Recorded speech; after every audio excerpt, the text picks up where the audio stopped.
Hello everyone, good morning. তো সকালবেলা প্রতিদিনের মতো সেই কিচেন থেকে ব্লগটি শুরু করলাম।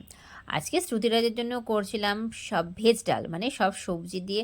আর এঁচড় এনেছিল আমাদের, যেহেতু এঁচড় আজকে করা হবে, তো শ্রুতিরাজেরও খুব ইচ্ছে ছিল।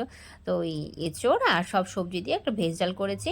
আর আলু ভাজা দিয়ে আজকে ওকে খাইয়ে দেবো সকালে, কারণ খুব আজকে তাড়াহুড়া আছে। আজকে কি কি আছে আজকে? ভিডিও এখন আমি সকাল সকাল তোমাকে দিতে পারবো না, আজকে স্কুল তাড়াতাড়ি যেতে হবে না। সারাদিন ঘুম থেকে উঠে ভিডিও, পচা ছেলে হয়ে গেছে, একদম দুষ্টু ছেলে। সবাই সবাই পচাই বলবে, কেউ তোমাকে ভালো বলবে না। ঘুমের থেকে উঠে কেউ ভিডিও দেখে না। তাড়াতাড়ি আজকে কি সাজবা বলে তো? কি সাজবা শোনা? নাই, আজকে জিজাস সাজবা, সান্তা সাজবা। আমার সোনাটার আজকে স্কুলে প্রোগ্রাম আছে। এই যে দেখো, স্কুলের প্রোগ্রামের জন্য রেড হাইনেক কিনতে বলেছিল।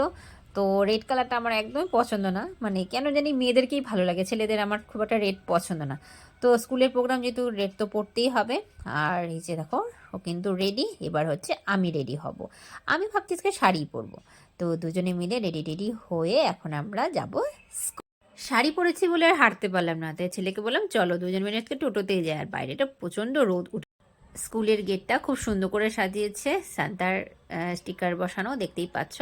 আর ওদের প্রোগ্রামটা সব হবে হচ্ছে ভেতরে, কেন ভেতরে হলঘরটা ওদের অনেকটাই বড়, বাচ্চাদের প্রোগ্রাম করার জন্য খুবই সুন্দর স্পেস আছে। ভেতরে ওদের প্রোগ্রাম হচ্ছে, আর আমরা বাইরে মারা একটু সেলফি ভিডিও এই সমস্ত করছি।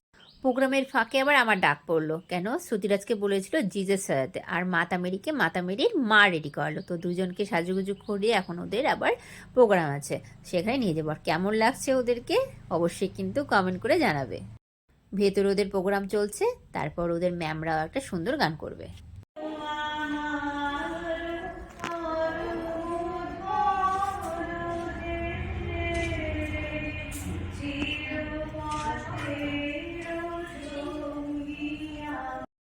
প্রোগ্রাম শেষে সান্তা দাদু বসেছে সবাইকে চকলেটস আর গিফট দিতে। এই সান্তা দাদু কে বলো তো? এই স্কুলের ওনার। উনি প্রতি বছরই সান্তা সাজেন। আর এরকম করে উনি তো ঠিকমতো একটু হাঁটতে পারেন না, একটু অসুবিধা আছে, শরীরও অসুস্থ, আর ওনার অনেক বয়স হয়েছে। আর তারপরে উনি সব বাচ্চাদেরকে গিফট দিচ্ছেন, আর বাচ্চারাও হ্যাপি, উনিও হ্যাপি। আর ম্যামরা সবাইকে লাইন করে দাঁড়িয়ে করিয়েছে। তারপরে শ্রুতিরাজের সাথে তো সবাই ফটো তুলতে ব্যস্ত, যেহেতু জিজে সেজেছে। ম্যামরাও ওর সাথে সবাই ফটো তুলছিল। এই নিয়ে আজকে সারাটা দিন কাটলো, তোমাদের সাথে শেয়ার করলাম। কেমন লাগলো অবশ্যই কিন্তু জানি।